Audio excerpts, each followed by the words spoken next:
Yo, what's going on, guys? Welcome back. And today we actually have an NBA debate for who deserved the NBA MVP this season. I'm joined by my man Willy. How you doing today? I'm good, brother. How about you, man? I'm also doing good. Now, from what I understand, you are a Denver Nuggets fan. Is that correct? It is correct. I'm gonna try to keep it as unbiased as possible. Because I'm sure a lot of people would be like, "Oh, yeah, he's gonna go for Jokic, no question, right?" But I'm gonna try to keep it as unbiased as possible when I throw my little facts at you. And if you guys have seen my awards predictions or my award picks, about a month ago now, I picked Embiid for my MVP. So we're going to kind of go back and forth. I think what we're going to do, though, is present our main arguments for, he's pro Jokic, I'm pro Embiid. But yeah, I think I'll give you the keys first of all, and you can kind of tell me like what your main arguments are for why Jokic actually deserved it. He was the winner after all. Right.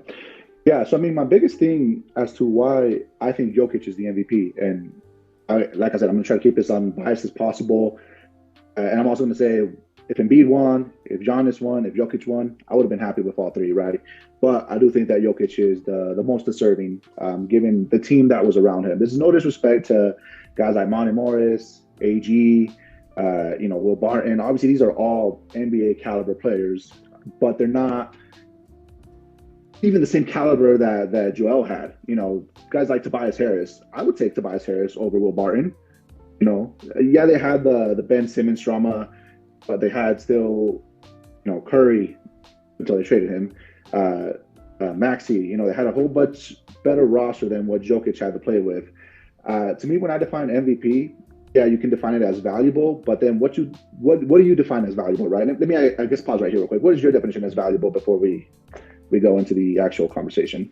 So my definition of valuable is personally just the guy, the player that has the most overwhelming impact on both ends of the floor in a variety of ways, offensively, defensively, night in, night out. I mean, it's pretty simple, but yeah.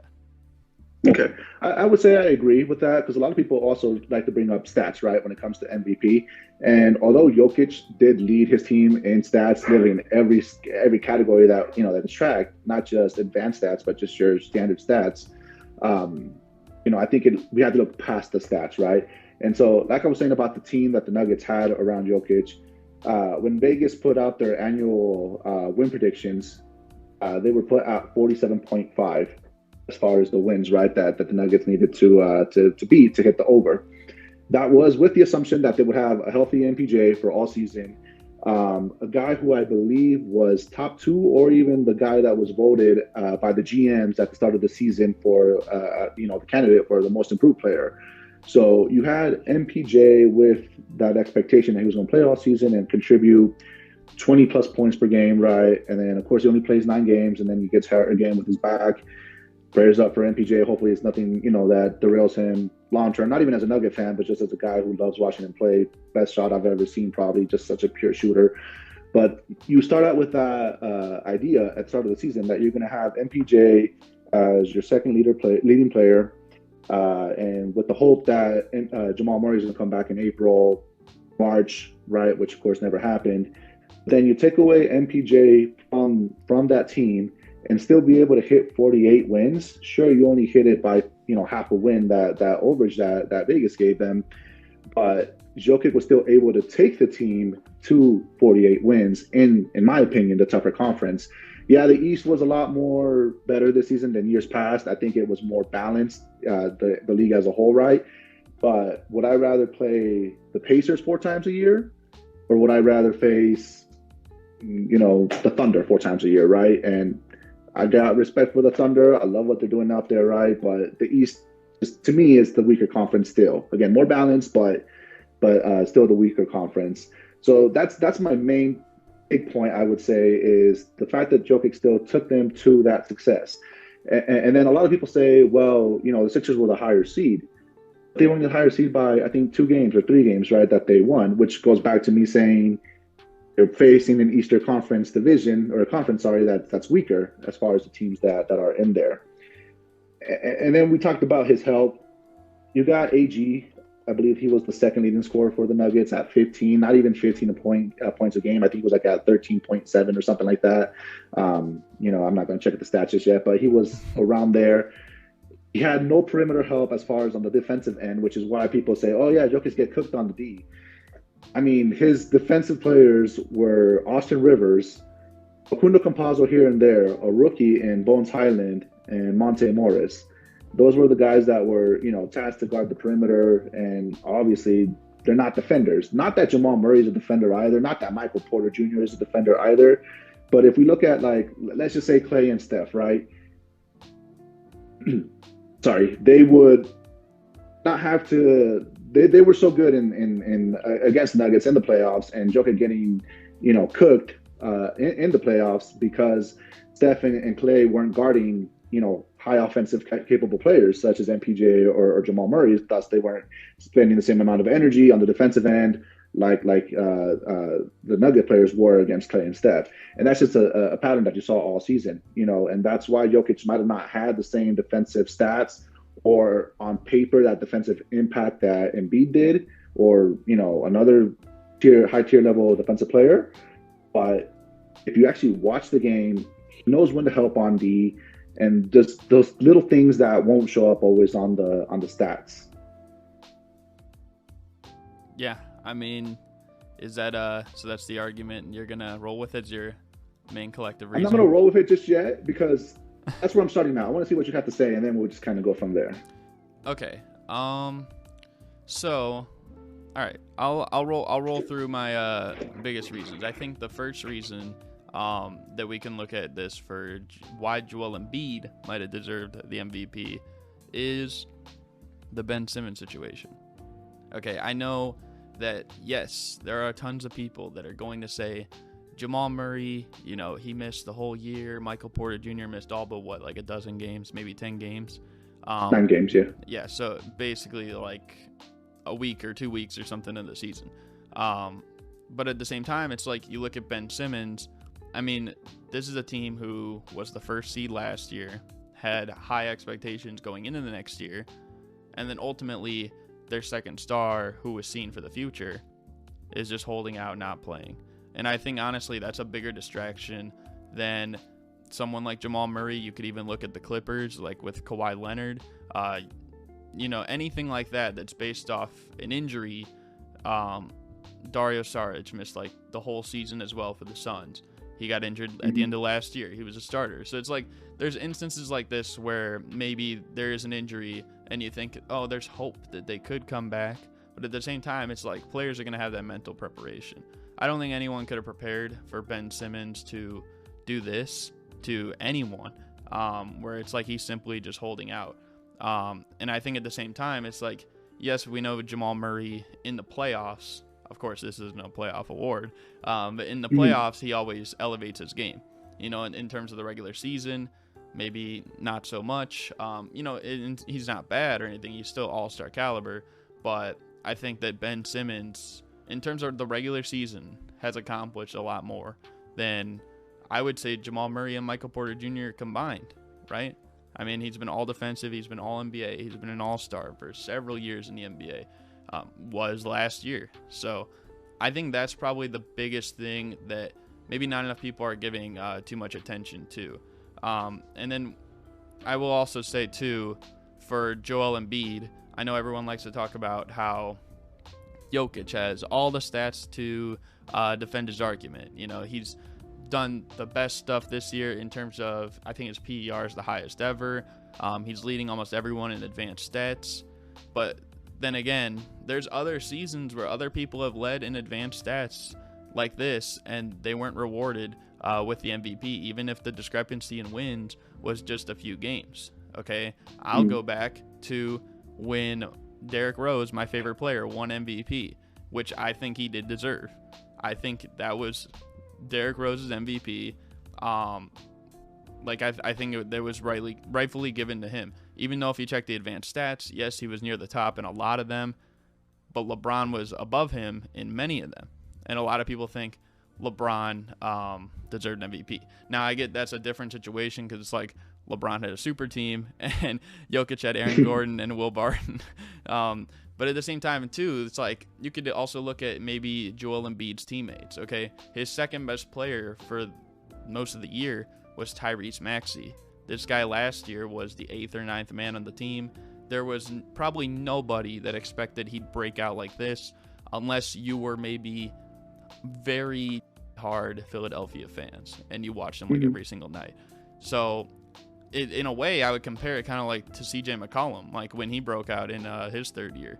Like the Blazers lost like 4 starters and 2 of their key bench players. He rose up, averaged 20 points per game the next year.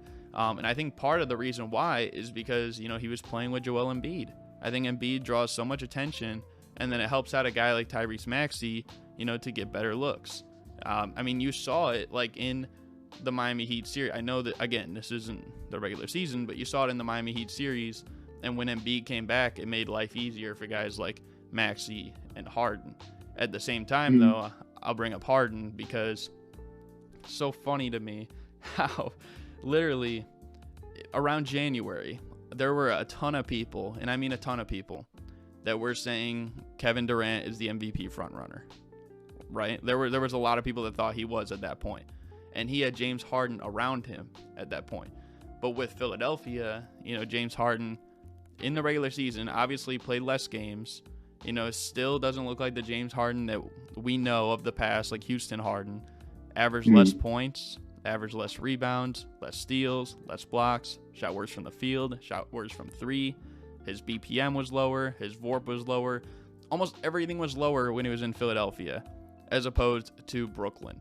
But I don't get how that can make one guy the MVP frontrunner, and at the same time, Joel Embiid, who many thought right after that, in like the mid-February time, a lot of people were saying maybe he's the frontrunner now, but then it diminished his chances. You know what I mean? Like that seems a little hypocritical. So I think I'm just gonna touch that real quick. Go ahead. I don't mean to interrupt, but just real quick because of that. The reason I would say they were saying that back in January, February for KD before the trade went down was because Kyrie wasn't playing, and eventually they let him play away games, and then New York allowed him to play at Barclays Center. So I think that's why they were giving KD that praise, as far as like the MVP front runner. I will say too, though, you just brought up a good point with Kyrie Irving and how he was not playing, holding out, whatever. Does that not sound like Ben Simmons a little bit? It does, but I think it's different situations, man, because Ben Simmons, they knew since the season started that he wasn't going to be playing, right? Like, I forget, it was like in late July or August when the reports started coming out, how he demanded a trade, how he's like, I'm not going to play. Granted, Kyrie, right, we knew he wasn't going to play until the situation would change, right? So we knew, because from his personal stance and his personal views, he wasn't going to, take a team shot, right? And so it is a distraction also, but I think the thing with Ben Simmons is they knew 2 months before the season, 2-3 months, that he wasn't going to play. He was willing to take the fines, and they had offers. Granted, it was 50 cents on the dollar, some of the offers that went out there, but they had offers that they could have, traded Ben Simmons for. I think there was a couple of Blazer offers for CJ McCollum, things like that were, spit around on the internet and things like that, such as rumors or whatever. But with Ben Simmons, you just knew coming in from the season that he wasn't going to be playing, that he was willing to hold out the whole season. Okay. I think most people assumed he wasn't going to play, and turns out he didn't. I wouldn't say that we knew it, though, because what was the main thing that he said at the beginning of the season? He said, like, it's like my personal stuff, like, basically, like, I got to get right. And then I think we figured out, like, he was kind of like lying at that point once, literally right when the trade happened, is when he said, I've overcome this. But again, like, still that's still another distraction. And then I think people assumed, like, because this guy was available to play, right? So he very well could have played whenever, and he was even at practices too. Like, I'm sure you saw the one time when they did like the break, and he was kind of like in the back, just like holding the ball, dribbling or whatever. Like that would feel weird to me if I was personally on the team. But I think But you don't think you would accept it after some time that he's not coming back? Obviously, right? They hear more stuff in the locker room than we do. I'm gonna kick it back real quick to 2011 when Melo was in the Nuggets. You know, that famous Melo drama, and obviously different situations, right? This was a player that obviously was playing, but nonetheless still a distraction to his team. Every day you hear a new rumor. Oh, he's going to Well, he's going to New Jersey. He's going to to New York. He's going to LA. You know, there's got to be a level of professionalism in my point of view, right? Where Embiid and the other Sixers guys, accept that he's not coming back, right? From things that they hear internally, from their agents, just locker room talk that they hear, and they know, okay, this guy's not coming back. We're gonna, charge on without him, pretty much. I mean, that is true, but I think there is still part of the season where they did think he was going to come back. For a lot of people, maybe people thought Jamal Murray might have come back later in the season, but they knew from day one that, like, at the start of the season, he wasn't going to be available. They probably thought, like, we're at least going to have maybe 4 or so months before we're even considering maybe Jamal Murray comes back. Now, maybe Michael Porter Jr. is a little bit different. At the same time, though, I think maybe part of this is just because I think maybe Michael Porter Jr. is a little bit overrated. I think he's a great scorer, but I don't know. I mean, he's got size, but I don't really know how complete of a game he has. Sometimes he's been a defensive liability. He's not necessarily the greatest passer. I think for his career, he averages like 1 assist a game or so. Something like that, 1 and change, yeah. So in a way, I've compared him sometimes to just a taller Jordan Clarkson, which might sound ridiculous, but in a way, there are some similarities, right? I mean, I could see that. Definitely, he's a high volume scorer, right? Great shooter, like we were saying. I remember when MPJ was in high school, and all the videos you would see on YouTube. I always said he was baby KD. 6'11". Well, he's 6'10", but 6'10" and change, height wise, guy that can handle the ball, shoot. He's not gonna dribble past you like KD does, but definitely just an unguardable shot. I hope that he can get back to that level, right? And this is, I guess, that Nugget fan in me, that biasy a little bit, but I hope he can get back to what I call him baby KD. Honestly, after 3 back surgeries, I'd be happy if he comes back to be a Tobias Harris, a Danilo Gallinari, right? That forward that can stretch the floor is going to get you 15 to 20 points per game on any given night consistently. That's where I'm at with MPJ. Also, Gallinari's my guy, so I'm glad that you mentioned him there. He's also a former Nugget, so yeah. But yeah, I think too, like, the other thing, I mean, let's not exaggerate. The biggest reason why people can easily defend why Jokic deserved his MVP, I mean, it's all in the numbers, right? Like, in terms of stats, especially like his, PER, his like efficiency. No one's ever averaged, what was it? Like, I think it was like 27, 13 and 7 or 13 and 6 or something for an entire season. Like, things like this that Jokic has done. At the same time, though, I think you could say a lot of those things for a lot of guys, in terms of, I mean, Steph Curry this year, where he became the all-time 3-point scoring leader. Or you could look at my guy, DeMar DeRozan with the Bulls. First guy and actually passed Wilt Chamberlain with most games of 35 points and 60% from the field in a row. And then you look at Embiid, like, he's the first international player, I believe, to ever win a scoring title. He's the first center to average 30 points per game in 40 years. First center to win the scoring title in over 20 years. I think he has the second most 40 and 10 games in NBA history, behind only Wilt Chamberlain, and the most since the merger. So there are a lot of things, too, that you could look at stats to defend a guy like Joel Embiid as well. So I think, in terms of maybe his assists per game, that's probably the biggest reason why people would look at Jokic, because it's like, oh, you got, like, the 3 key stats. You know what I mean? Like, for Embiid, it's mainly his points and rebounds. Although even then, he's gotten better as a facilitator a little bit as well. I wouldn't even say he's on Jokic's level, because he's not, but he has definitely gotten better. But then at the same time too, it's like Jokic, even though he has gotten better on defense, is he on Embiid's level? And if you ask me, I personally think he's not. Okay, so I was actually checking too. I think it was 103.9. And that is the defensive rating that the Philadelphia 76ers had this year before the All-Star break. So, and in games that Embiid played, not including the 12 he didn't. 103.9, that would be easily the best in the league by the end of the year.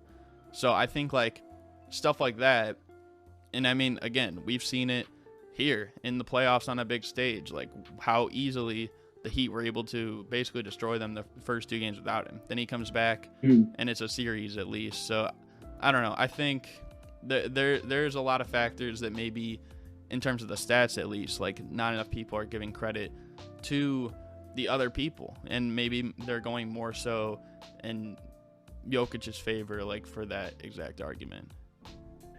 If you take off Embiid from the Sixers, what would you say he is? What the Sixers would be as far as I'm not exactly sure how to word it. So let me say my example that I always say, right? If you take off Jokic from the Nuggets, without MPJ and without Jamal, right? The team that they had this year, they're the Houston Rockets, right? In my viewpoint, they're a lottery team.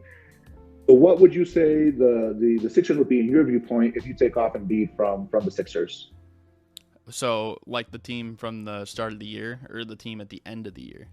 Because the team from the start of the year. The team from the start and then the team with James Harden, where would they be in the stands, I guess, is the wording I'm looking for. So, I'm going to go by the assumption that they still like make the James Harden trade like at the same time. Okay. Early in the season, I would say that they'd be really bad. Because early in the season with Tobias Harris, I don't know if you know, but like he was playing awful, like for his standards. And actually, I would compare him a lot to Michael Porter Jr., who sometimes could be like, you know, kind of like that anti for your team. Now, in terms of the second half of the year, like after the All-Star break, yeah, he got better. But let's think realistically here for a sec. If the Sixers, from that point on in February, before they got Harden, before Tobias started playing better, likely would have been awful. I mean, who knows if Tyrese Maxey really would have broke out the same way. He wouldn't have had Joel Embiid around him necessarily. So they probably would have been terrible. And one thing that you see a lot with teams that are terrible by the All-Star break is what do they do in the second half of the year?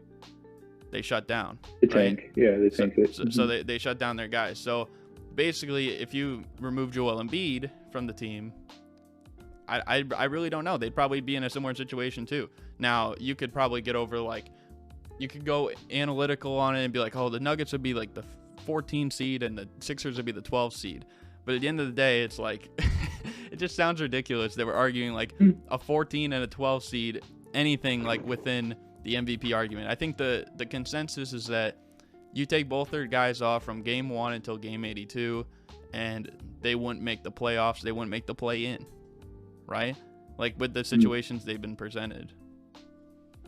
Especially if Ben Simmons was still holding out too. Like that would play a factor as well. Yeah. And I'm sure, I mean, if we were to look at that, I'm pretty sure he probably would have held out, you know, just because he was a scapegoat, right, for their failure in last year's playoffs. And I mean, rightfully so. Most of the blame kind of does fall on him, right, where he's not willing to take a layup. I forgot who he passed it to. I think he passed it to Tobias Harris, ironically, right? And he proceeds to get fouled and miss, you know, 1 or 2 free throws. I think it was Matisse Thybulle. Yeah, it might have been Matisse. But regardless, right, he was a scapegoat for the lack of playoff success last season. It's the reason why I asked that question, man, is because the whole way that you and I started talking about this MVP, right, was I brought up how without Jokic, or with Jokic missing games this season, the Nuggets went, I think it was 2-6. I don't recall the exact stat. And then the Sixers without Embiid, I think they were 6-8 without Embiid, something along those lines, right? I don't remember, again, the exact stats. But the Nuggets were on pace to be a 21-22 win team. Sixers were on pace to be a 33-34 win team without those respective players. Now, granted, like you told me, the sample size is so small that we can't even really use that. But the reason why I bring that up is just because Jokic has that impact on the team where he commands that attention. And you mentioned Jokic getting, I think it was like 7.3 assists per game, right? If he had better shooters around him, would we have seen him average a triple-double this year? If we say hypothetically that Jamal and MPJ are healthy this year, and instead of having Facundo Campazzo, Austin Rivers out there on the perimeter shooting the three, would you have, you know, MPJ and Jamal knocking down 2 3-pointers every game more than Rivers and Facundo did, sorry? So is Jokic now averaging a triple-double like Russell Westbrook did back in 2011?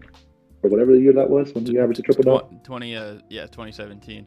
2017. Now he very well could have, but at the same point, and I was going to actually bring up Russell Westbrook here, and you know what, we'll bring up Oscar Robertson, who he averaged 30, 10, and 10 in 1962. Wilt Chamberlain averaged 50 and 25 that year, and they gave it to Bill Russell, right? So, I mean, you look at Russell Westbrook, he's averaged a triple-double for 4 different seasons. The first year, he got it, right?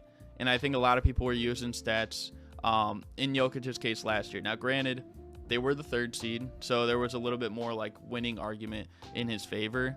But again, like his biggest competitor once again was Embiid, and he was the 1st seed, and he had a better record. So I think the stats is kind of like what pushed him over the top last year, right? But then what did we see from Russell Westbrook the year after he won MVP?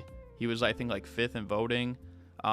He basically averaged it 3 more times, and by the last time he did it, like he was basically at the bottom of the barrel in terms of MVP voting. I think he finished like 11th or something. I think he finished actually below like guys like Rudy Gobert and like Chris Paul and stuff like that. So yeah, like I don't know. I think that it doesn't really, it's just not consistent maybe with, and you could probably make this argument like with all of NBA history, but it's just not really consistent like when we're looking at like what's happened in years past, right?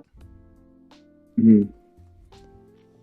I think the thing with Embiid last year, I honestly had him as the MVP last year.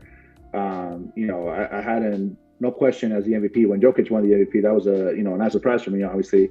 But I think last year came down to the fact that Jokic was more available, right? And I'll admit that, right? If Embiid plays 10 more games, he probably wins the MVP. This year, though, I think given the circumstances of both teams, right, they both had their respective drama, quote unquote, right? Ben Simmons missing, MPJ, Jamal Murray missing. I think that Jokic, no question, is the deserving MVP. And again, like I told you from the start, whether Giannis, Embiid, or Jokic won, I would have been content, right? I wouldn't be out there, so and so got robbed. No, all 3 of them were worthy winners.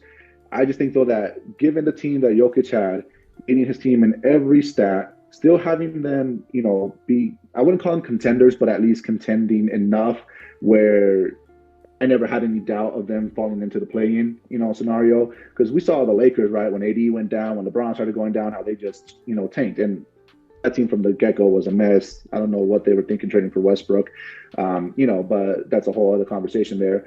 But Jokic still had his team, contending, or at least we'll just call him a playoff caliber team throughout the whole season, missing his Robin and Batwoman or who have you. I'm not really much of a superhero person myself, but he didn't have his sidekicks, right? Is what I'm trying to get to. And instead he was out there with AG and Will Barton, Monte Morris, who I think is the best backup point guard in the NBA, but he's not a starting caliber point guard. Maybe on your bottom tier teams, right? A team that's real building, sure you can start him, but he's not a starting level point guard.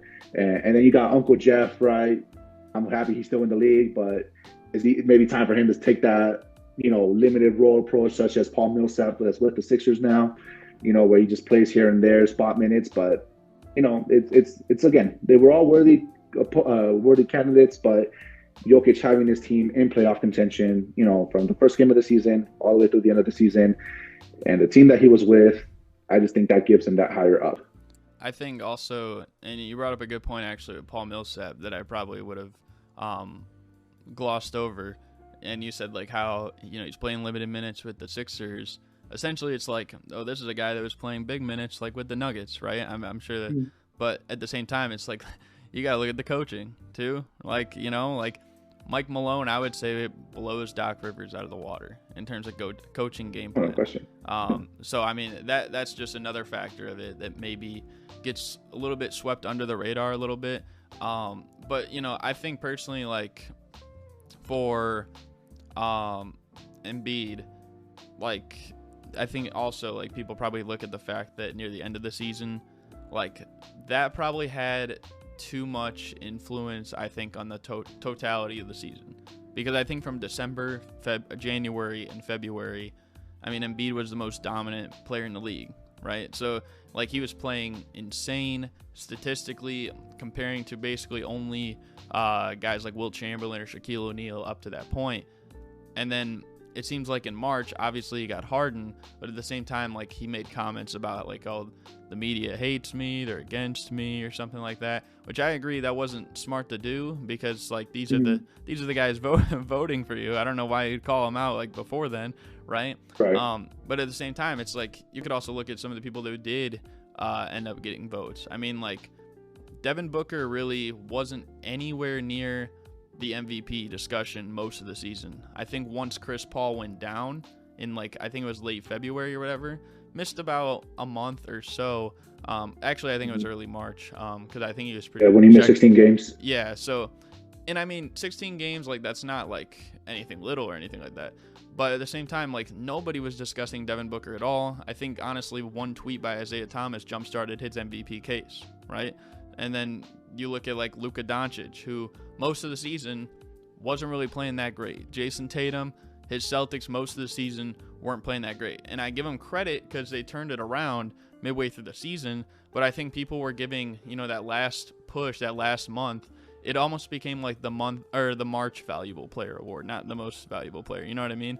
Like people looked at the last matchup, specifically with Embiid and Jokic, Embiid and Giannis, but they'll forget like earlier in the year when they matched up. I think Embiid was playing. It might have been against. No, it wasn't against Jokic because he didn't play that game. It was against Giannis. He had an insane game, right? I think he had like 40 points or whatever in it, and I think they won as well. So it's like it just seems hypocritical to like everything because it's closer to the voting at the end of the year, like has a stronger influence. And I mean, you even brought up last year about like how the biggest reason it was against Embiid was he played, I think it was like 48 games, so he missed like 24 of them. Something like that, yeah. Which is fair. I honestly thought like in the games he was playing, I thought maybe Embiid was probably the front runner, but then like once he missed so many games, I was like, you know what, Jokic has done this all year long, and it's a substantial difference. This year, there really wasn't a substantial difference in games played. I think maybe like you said 2 and 6 as opposed to 6 and 8. So that's like 6 games, right? That's like 6 games difference. It's a 10-game window. Yeah. So there's like nothing really there. Like I wouldn't look at it like that crazy. But it just seems weird how like now it's like more so an award based on like whose teammates get injured, right? Like I guess like if Embiid really cared about the award, it's like I guess he'd have to like, I don't know, like intentionally injure his teammates or something like that, and that just seems like messed up. Like, you know what I mean? Right. Yeah. No. And I mean, going back to your point where you said about Embiid, crying or complaining a little bit to the media, right? I don't remember the exact quote, but he was something like, "What else do I have to do?" Right, when he was asked to win MVP. I think maybe that's another reason why it might have hurt him, because whenever they ask Jokic about the MVP, he's always like, "Oh, I don't care, brother." He's like basketball's a team sport, right? And honestly, Jokic is such a humble guy that I believe it, that he could care less about the MVP award, right? I'm sure he's glad that he won it, but at the same time, I don't think he's losing any sleep over it if he would have lost. But the thing that you mentioned in regards to the matchups in late March, specifically against Giannis and Jokic, if we look at that game in Philadelphia, Jokic had such a bad start of that game. I remember I was hyped. I was in Columbus with my in-laws visiting them, and I was like, I got plans on Monday. I'm gonna go get some wings. I'm gonna watch this game. Because I remember telling one of my friends, I was like, today's the day that the MVP conversation ends because Jokic is gonna go out there and dominate Embiid. Well, he didn't. Not at the start, at least, right? Towards if I recall correctly, the way that the game stretched out, it was in the third quarter when Jokic started to kind of take over. But my mistake was that I weighed so much into that game myself, right? Saying, yeah, this is where Jokic ends the MVP conversation. But what I'm trying to get to is that game was so subpar from Jokic from the start. But when he realized his team needed his domination, for better lack of words, right, he flipped that switch, which Embiid does it all the time too. But Jokic being able to switch it, not only by passing, but by scoring, it's just a whole other level in my viewpoint that he helped elevate them to that win and just carry them throughout the season, doing things like that throughout the year. Yeah, I mean, even Embiid has done that through, well, obviously scoring. I mean, he was the scoring champion this year. Yeah. But also, I think even through passing, and like I said, it's not on Jokic's level. I mean, in terms of just passes that like make you go like, wow, like that's Mm-hmm. you're gonna see a lot more of those probably from Jokic than Embiid. But I think like Embiid obviously is reading the defense pretty well. Like he's been doing it all year, all really ever since last year, I would say. But I think like that's another thing too, like is that maybe this award this year, like it's more based on like the past few years. And people, I think the biggest thing that they want to just forget, people talk about injuries all the time, but they rarely ever talk about like the front office, right? And like how that has an influence. And I know that the Nuggets, like they've made some moves where I personally thought I was confused. Like I know Aaron Gordon's great, but I still don't know why they traded Gary Harris for him. I thought he was extremely important for them. I get like he was always in and out in the regular season, but when it came playoff time, like he was extremely critical. Or like when they traded away Malik Beasley or Vanderbilt or something. Like you could look at a lot of these situations, but like also looking at the Philadelphia 76ers, like they just let go of guys like Jimmy Butler, and they let go of guys like Redick. They obviously couldn't fix the Ben Simmons situation. There's a ton of things that you could look at. After their first big run, their two best veterans on the team, Ilyasova and Bellinelli, they let go of both of them. They didn't even want to bring both of them back. So I think like maybe one thing, and this is even why I say like Steve Nash deserved his second MVP at least, because people will forget like, okay, they didn't bring back Joe Johnson the next year. They didn't bring back Quentin Richardson the next year. They didn't bring back Jim Jackson the next year. And then I get Stoudemire was hurt all but like 3 games. And then they went on to get the second seed, ultimately went to the Western Conference Finals. And I know like neither of these guys like got that far. Of course, it's not like a playoff award, it's a regular season award. But the point I'm making is that like I think a big reason why he got that award, I mean, that was a year where Kobe averaged like 35. I think AI averaged like 32. LeBron averaged like 30 or 31 or something like that. Dirk was even averaging more on a better team.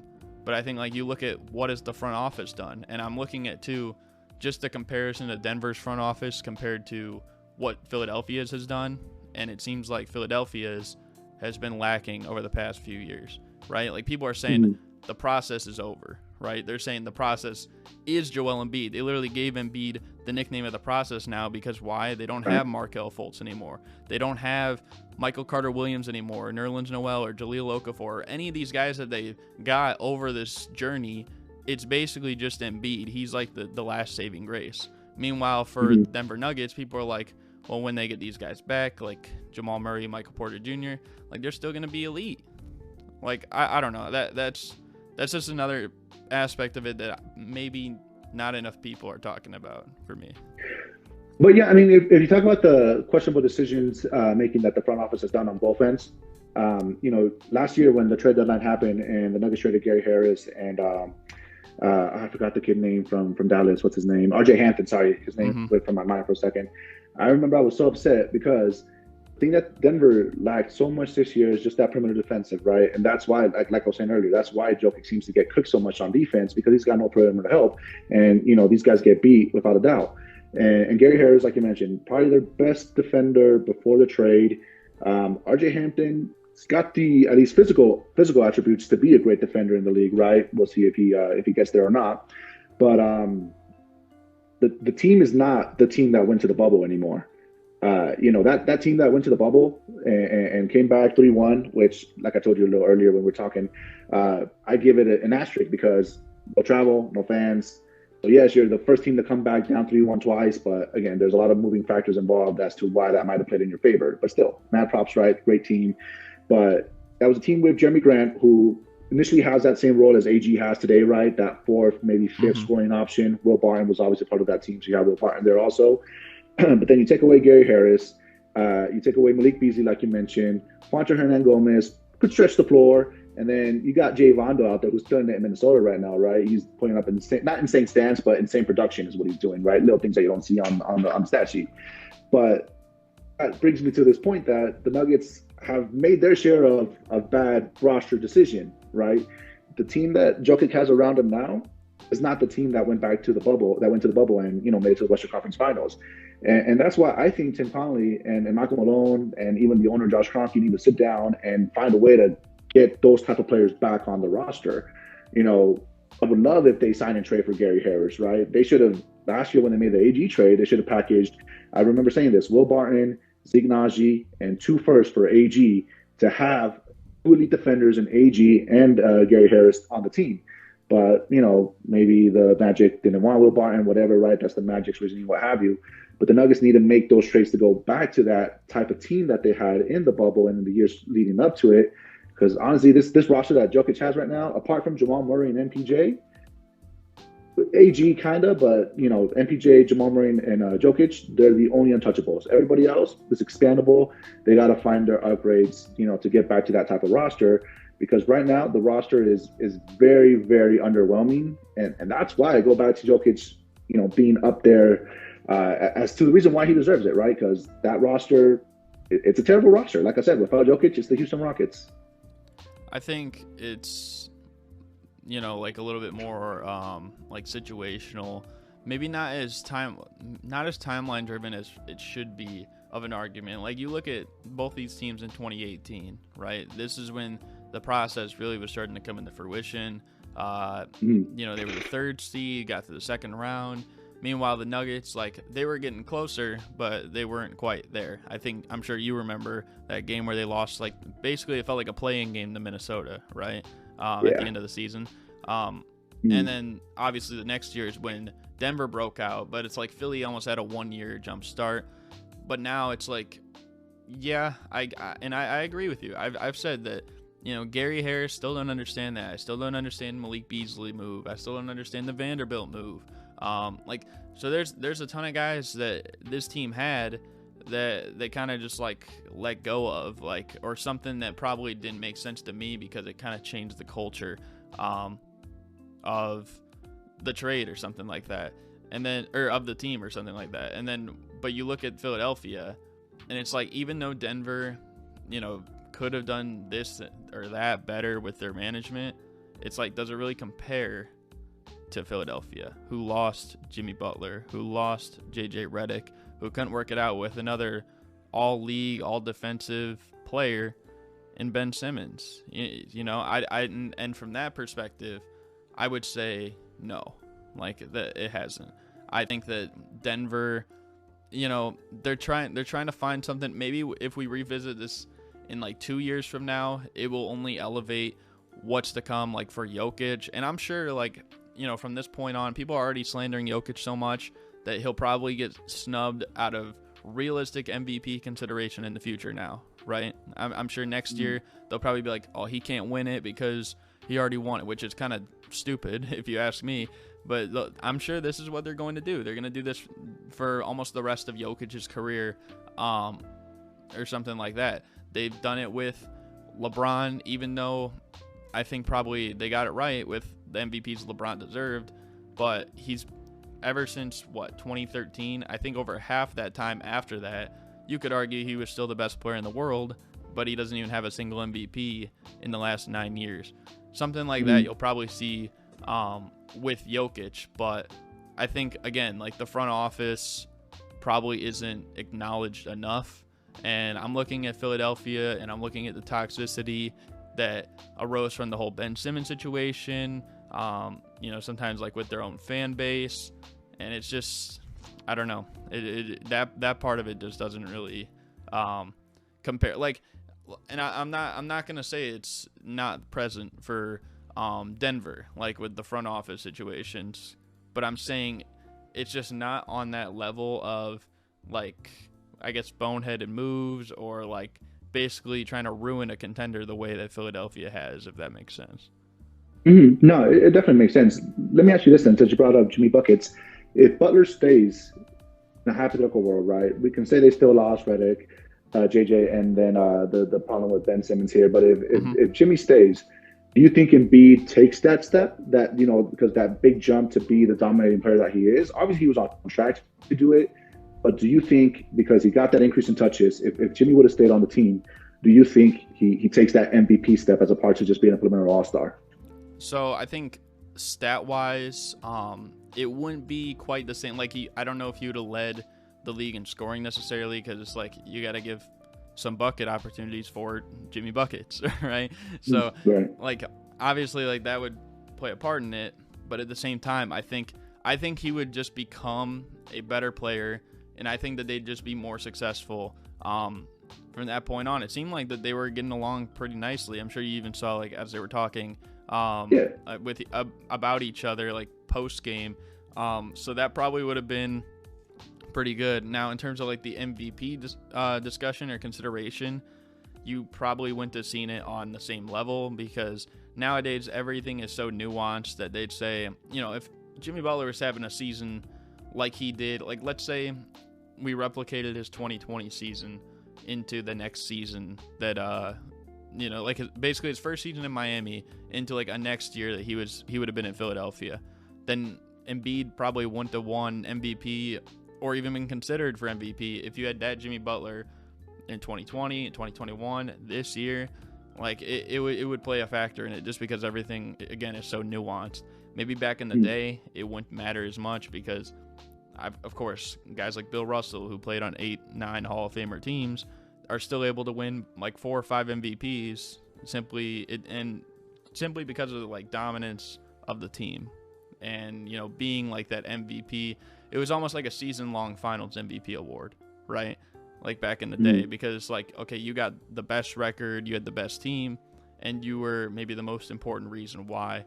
Now it's simply just like based more on the stats. It's not necessarily like people really don't care if you have the best record. They don't care if you're even like probably top 2 or so, top 3 in your conference. Even the Sixers this year, even though they had a better record, I mean, they were still technically the 4th seed. I know they were tied with 2nd, but I mean, you had a 6 seed and a 4 seed competing mainly for the MVP award. And then again, like Giannis was on the Bucks, who were tied with that said 4 seed. So I think it's just like a different narrative. And maybe part of that is because of the year that Russell Westbrook won it. It kind of like has altered the whole MVP discussion. But I don't know. I think I'm more traditional. I'm not going to say like necessarily a guy like Bill Russell deserves it if teams are still playing at a high level and putting up like Oscar or Wilt Chamberlain numbers, you know what I mean? But at the same time, like I feel like there's a fine line when it comes to that. But yeah. So when Russ won the MVP, they were the 6th seed or the 7th seed? They were what 6. was the OKC? 6. They were the 6th seed? Okay, so Jokic was obviously a 6th seed this year also. Before, I used to, obviously I've never had a vote, right? But if I ever had a vote before, I think I would always do, you got to be top 3 in your respective conference, right? That was always my thinking.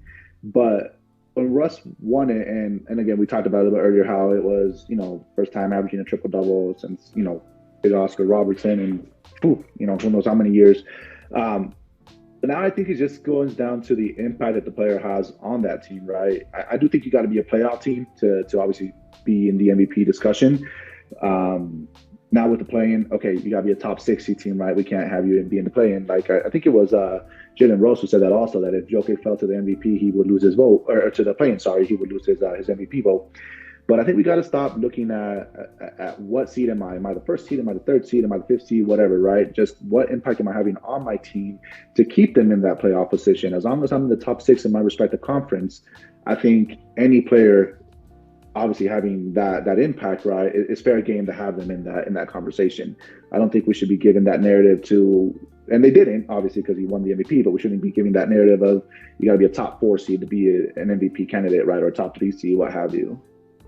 Yeah, I think that's just completely abandoned. But at the same time, it's like I just don't see how it's necessarily fair, like, to other people that have played in the game. Like, I'm sure you saw just a few days ago, they said there's going to be like a conference finals MVP trophy, right?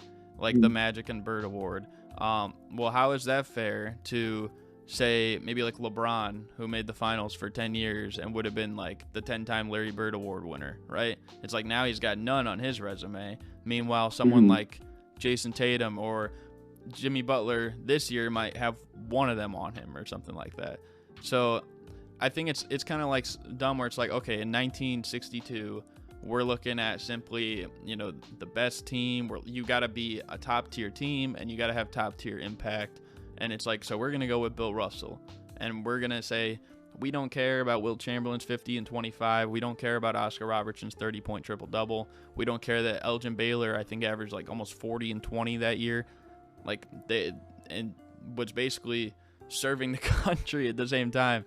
So it's like they're basically abandoning that. But then once Russell Westbrook came into the mix, it's like, oh, well, we haven't seen it in a while. But they didn't have that same energy when it was someone doing it in the past. And now it's like, it seems like it's just inconsistent, because I could probably go through like years, even recently, like in the early 2010s or the 2000s, like, is every player that's won the MVP, we'll bring up Steve Nash again. Like, did Steve Nash have the most impressive stats of everyone that won MVP? No, he didn't. So like you could look at this for tons of other guys, and it would shift the whole argument. I think honestly, like, I think even like in Jordan's later years, like, there's a lot of big men in his era, right? Guys that average probably not quite as many points, but close to, also averaging like over a double-double at the same time. Elite defenders, rim protectors. Like, if it was just statistically driven instead of like impact on your team's success, he might not have even had as many MVPs. So I think that's something to consider too. Yeah, I mean, but when you go, like you mentioned, as far as statistically driven, that's why we got the scoring title. That's why we got the assist title, right? We don't, at least not to my knowledge, we don't have a rebound title, right? But, you know, I mean, there is, but like no one really talks about it. Usually it's like guys like Drummond or someone like that. It's usually like Gobert probably for the last 5 years, probably. Yeah, so like someone that's like almost never going to be like, it's like, okay, this dude's never going to win MVP. Yeah, because the reason why I say that, though, is because we have those, you know, those respective stat titles, right? Again, scoring, assists, rebounds, and you got your Defensive Player of the Year award. Not really quite sure where I'm going with this, but if it were me, right, I would have had Embiid win Defensive Player of the Year last year, right? I don't think there's that much difference between Jokic and Embiid this year defensively, right? To at least statistically speaking, to say that Embiid was on a whole different tier than Jokic, but Embiid last year to me was a shutdown defender, right? Last year, and so when people always say you got to look at the impact that Embiid has on the defensive end, I always say, well, that's why they have the Defensive Player of the Year award, right? You have that award for that reason. So yeah, it's something you have to consider in the MVP also. But just because offensively, when it comes to scoring, the guys are, you know, they're on par, right? Sure, Embiid got 3-4 points more a game.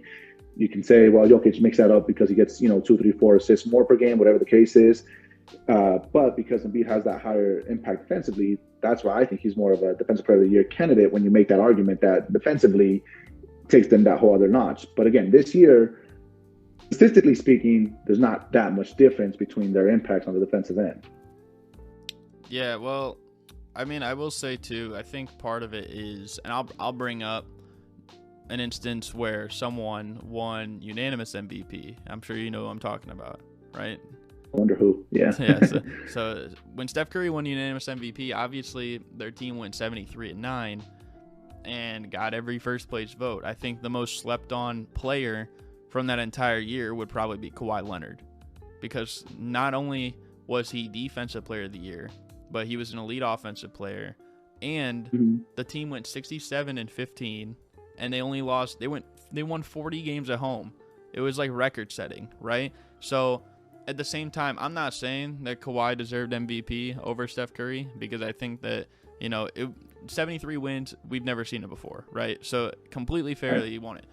Should he have been a unanimous MVP, though, when you have another guy who's winning 67 games? He's a top 10, top 15 offensive player in the league and the best defensive player in the league, when really there's not a lot of people that could say that. And if they are, like, I mean, probably don't have as big of the team impact as he had. So, like, I'm thinking, like, when you look at Embiid and his two-way impact as well, like, I think it's just something that needs to be considered more. You were even saying, like, there's the Defensive Player of the Year award for that.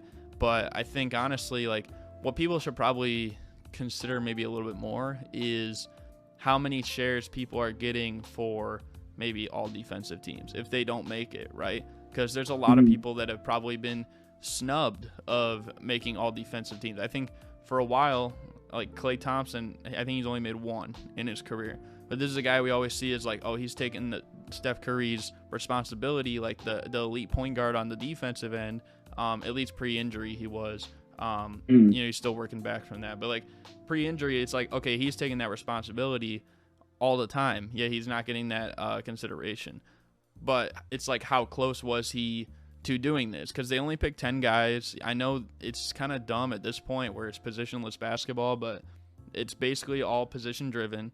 And I'm sure, I don't know when the All-NBA teams are going to come out. They might be out by the time this even goes up. But, I mean, we'll even see if they actually, like, slight Embiid, like, to All-NBA second team. You know, if you're just someone watching in the shadows, you might think, like, oh, well, he was one of the top 10 players in the league that year, not a top 5 player in the league. Or even possibly the real MVP if you, like, look at it in a different way, right? Maybe guys like Devin Booker or Luka Doncic or something, because they were up there. I'm sure they'll probably be first team All-NBA because there's really no competition like with their position for the voting. But of course for Embiid, it's like him and Jokic are both technically centers. We'll see how that works. But I think the same thing applies though with all defense, and that's kind of the point I'm making. Like I think Embiid would probably get some defensive player of the year shares, some all defensive shares. He obviously like not win the award, but like more consistently he would have a higher chance of getting those shares on the defensive end than you'd see from Jokic. And I mean defense is half the game, so I think it definitely matters to an extent. I think the thing with stats is that sometimes it can be a little bit too offensive driven. Like I think stats probably are three out of every 4 times they're telling the offensive story. Scoring, assists, I mean those are both things that happen on offense, right? Rebounding, which can still happen offensively, I mean half the time, but most people get defensive rebound. It's pretty rare you get an offensive rebound. Would probably be like a third of the amount of defensive rebounds that an average player gets or something like that. And then steals and blocks, I feel like people kind of just slate those to like below points and assists, right? I feel like points are like number 1 for sure. Then you got assists, then probably rebounds. And because it goes in that order, I think that's why it favors Jokic a little bit more. But I think like it shouldn't really be ignored. And that's kind of like what I'm saying.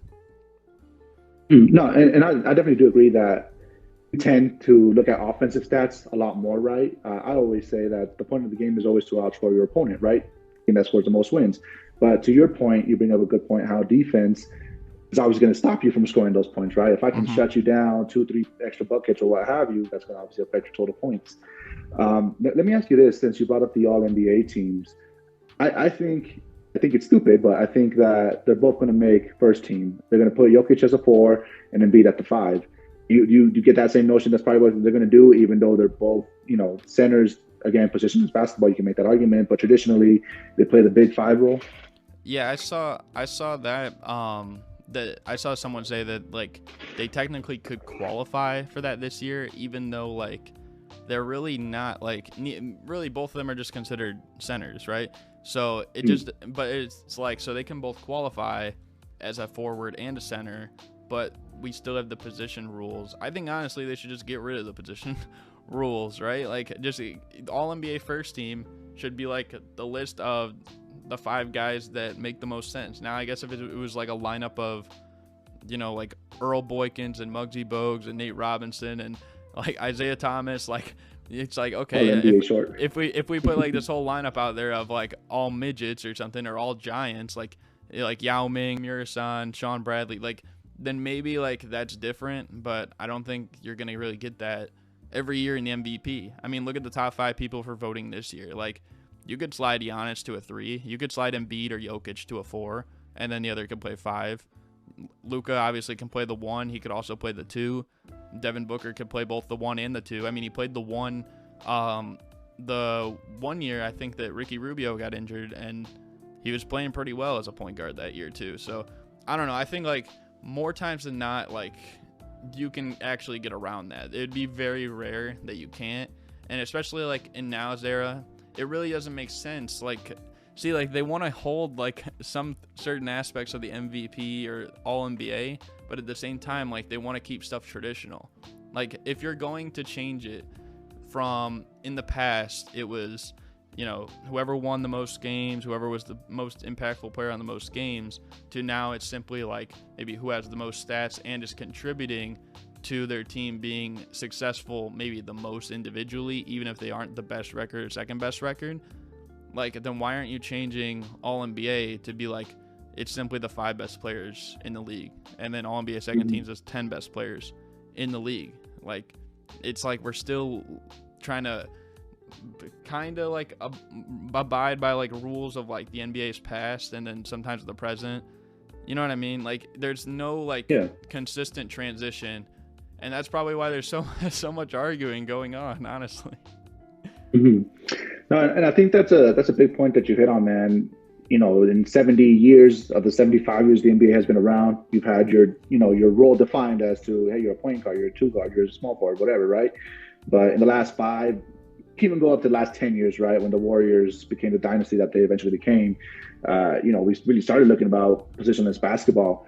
And I'm totally with you. It should be top 15 players, right? Top 5 for the first team, top 10 for the second team, top 15 for the third team. What would you think if the voters put Jokic as second team All-NBA and Embiid as first team All-NBA center, and Jokic was the MVP? Would you think that would affect their narratives going forward? So you're saying if Jokic was second team All-NBA and Embiid was first team All-NBA? Yeah. If the voters are like, I'm going to stick to tradition, you know, Jokic is a center, Embiid's a center, I'm going to put Embiid as a first team center and Jokic as second team center, as opposed to what more than likely is going to be the outcome of Jokic at the 4 and Embiid at the 5. Are we? That would affect the narrative going forward. We're assuming still like that Jokic is the MVP, or that Embiid would win the MVP. Yeah. Yeah, that whenever this video comes out, whenever the awards come out, Jokic comes out as the second team All-NBA center. Well, okay, right. But I'm saying too, like, so you're saying Embiid, like this scenario would be Embiid first team, Jokic second team. But are we assuming Embiid would win MVP then because he'd be first team, or? No, Jokic is the MVP. Okay, so like how it is. Okay, so yeah, then that would be confusing. I mean, you see it all the time. Like we saw with all defensive in the past, like when who was it? Tyson Chandler, I think, won Defensive Player of the Year, was on second team. Same thing with Marc Gasol, right? And then it doesn't make sense, because it's like, well, how can this collective group of maybe 200 people think this, and then 200 people think this, but at the same time, it's like, just because you get All-NBA because of like maybe 200 votes, it's going to be valued less than what you get when you get MVP. Which is why I think it's like all so like, it's so weird, because you could honestly pull a bunch of people off the street, and you could find 200 people and say, hey, who do you think is the MVP this year? And if you pull a different 200 people every time, some might say Jokic, some might say Embiid, some might say Giannis. So it's kind of like confusing in that regard. But I guess like, so if Embiid was first team and Jokic was second team, for me personally, I still, even though I think Embiid, I'm sitting here saying I think he should have won MVP, I think that if Jokic was second team, that's not right, because it doesn't really tell like the story of the season. I think honestly, he still would have been the runner-up in my voting. I would have put Embiid first on my ballot, then probably Jokic, then Giannis, then from there, like, no one else is really kind of in that class, I would say, like, to even matter.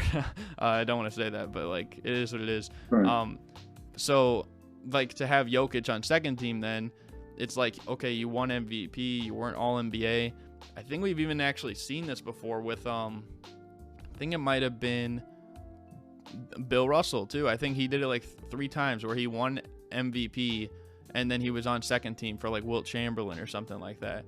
Or I think Dave Cowens did it once and he was on second team for, I'm not sure who, it was probably Kareem, but I'm not 100% sure.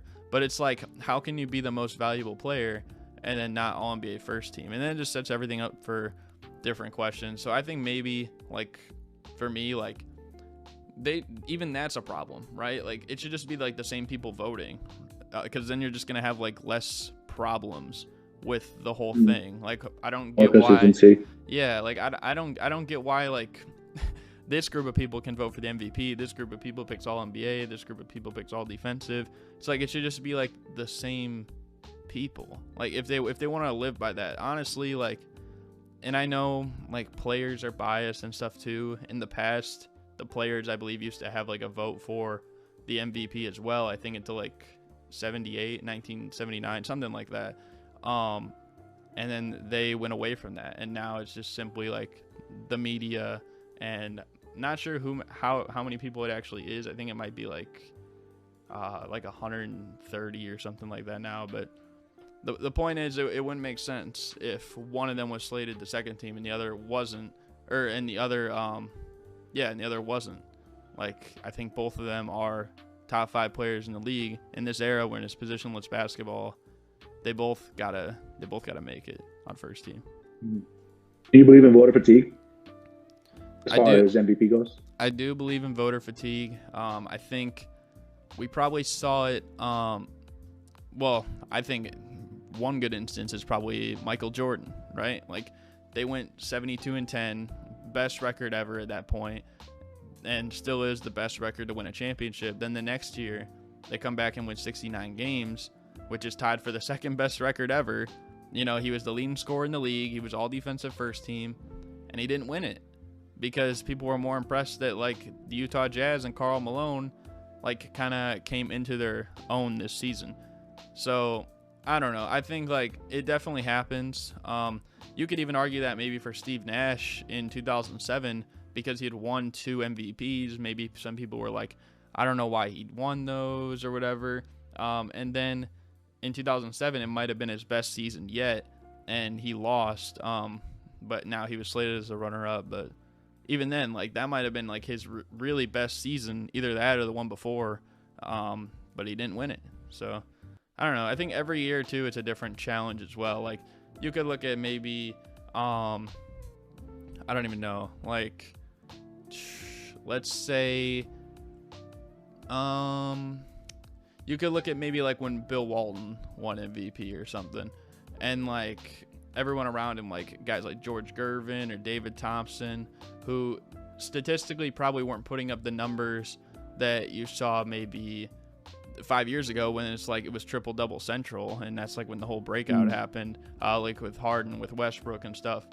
But you know, someone obviously had to win MVP that year. So I don't know. I think like this year in particular, I wouldn't say it was necessarily like that much harder, that much easier to win MVP than other years. It just seemed like a normal year, but I don't know. Yeah, like I think it is inconsistent because that has a different value on someone by the end of their career, right? No, I mean, and to bring up those points of voter fatigue, and like we mentioned, right, it's a regular season award, but I'm pretty sure Joel's lack of success, right, never getting past the second round affected it a little bit this year. It's going to affect it probably going forward. And it could even make the argument that because he was, you know, in some people's views, robbed this year, he's going to be the MVP next year, right? And, you know, he probably will be a deserving MVP, even if he is favored voting-wise, right? Because people are going to say, oh, yeah, Giannis won back-to-back, Jokic won back-to-back, you know, Embiid's turn, you know, stuff like that, which really does suck that that's how some voters at least seem to give that indication, right? That's how they look at things. You know, like Kendrick Perkins, Stephen A. Smith, not to, you know, misquote them or anything like that, but at least from what we've seen, they bring in playoffs and previous season as opposed to just the season that we're in now, you know? And so that's where my viewpoint is when we talk about vote fatigue or just the voting mindset. I do think that the NBA does need to change. I don't know if you want to say to a full place where the players have, you know, all the votes or some of the votes, you know, as far as that percentage goes, because then it becomes like a popularity contest, right? Mm-hmm. Hey, that's my boy. That's, you know, that's my guy. That's my ex-teammate. That is my teammate, right? Whatever the case might be. But there definitely does need to be a way to get more opinions. Because like you said, if you pull 200 people here in Denver, if you pull 2 people out in, you know, in Indiana where you're at, if you pull 200 people in Miami, we're all going to have different opinions, right? There's got to be a way to find that consistency as to have something consistent when it comes to the voting, right? So it can be straightforward going forward. Obviously, neither you or I are in that position to make those kind of changes or even propose those kinds of changes to the NBA. But it comes down to me, all of them were deserving. Jokic, you know, probably a little bit more deserving just because of the team, but there's just so many moving parts. Yeah, and I mean, like, it's probably no surprise, like, why the most MVPs, like, in NBA history go to, like, teams like the Lakers or the Bulls or the Celtics or something. Like, those are big markets, right? So, naturally, like, you wonder how many people in the media actually are, you know, from LA or from Chicago or from New York or something like that. And it's like, well, obviously, like, I think, honestly, like, when LeBron won his last MVP, he got all but one first place vote, and the other one went to Carmelo Anthony, and he got voted to by a New York reporter, right? So it's like, I wonder why. Like, he could have been the first unanimous MVP. Same thing you could have said with, you know, Jordan, like, in the past. I think they did the same thing with voting, like, Penny Hardaway, like, the year they won, like, 72 games, or Shaq in 2000. Like, there's so many instances where it's like, clearly there's some bias, and maybe, like, I don't know. I just think it's funny because of, like, how quickly it transitioned. Like, in 2016, like, first unanimous MVP ever. Like, literally everyone was in agreement. Now the next, literally 1 year later, like, now it's like, is the whole MVP different? Like, what is an MVP? Is it the best stats? Is it, like, the most important play? Like, nobody even knows now. Like, in the blink of an eye, just like 1 year. Yeah. Yeah, no, and there's definitely been a lot of changes, right, to the league, a lot of narratives that build up over the course of over time. I just go back to me. MVP is literally the most valuable, who had the biggest impact. Doesn't have to be the leader in stats, right? Just who took their team from point A to point B consistently throughout the whole year, and where would that team be without, you know, X player? Yeah. I mean, honestly, I think we basically have hit on everything. I didn't know it was gonna be quite this long of a debate, but I mean, it is what it is. I think we both have kind of, like, made our points. I don't know if you have anything else you want to add, like, at the end. I think just for me is, like I said, all of them were deserving. Jokic, in my view, most deserving because of the team that he had around there, right? Because he took them to that playoff level.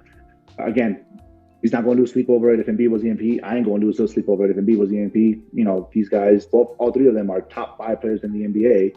You know, any franchise would be blessed to build their team around these guys. You know, lucky for me, the Nuggets got Jokic, Sixers fans got Embiid, and, you know, Bucks fans got Giannis. I don't know, man. I think it'll be fun to look back a few years from now.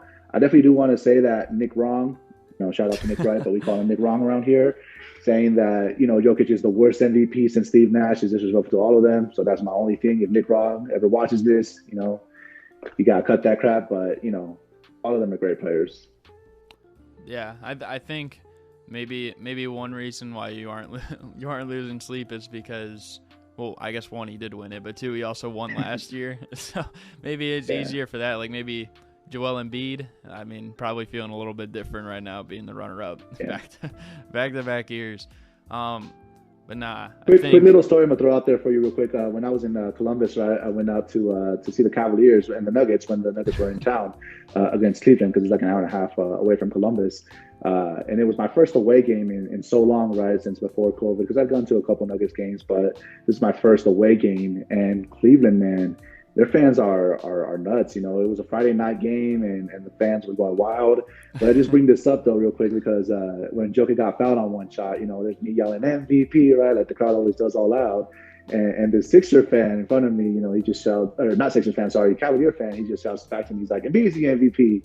So on his next free throw, you know, I started shouting back to back, you know, back to back. And then all the Cavalier fans were like, nah, Embiid's the MVP. You know, so it's just funny, that little story, how it just goes back to, like you said, it depends who you ask, who's the MVP. But I'm not losing sleep over it. Yeah, at the end of the day, you can't change it. So just like, I mean, it's just, it is what it is. Maybe next year Embiid comes back stronger and, you know, actually wins the MVP or something like that. But yeah, I think honestly the only way, like, he might look back and, like, regret it is if he just doesn't win one or something, or just doesn't win anything. You know what I mean? Like, if he wins a championship, I'm sure he'd be like, oh, I'd rather have the championship than the MVP or something like that. But yeah, And if he wins a championship, he's winning the Finals MVP also. More yeah. than likely, right? If we talk about the level of player he is today, if he wins a championship, he's taking the Finals MVP also.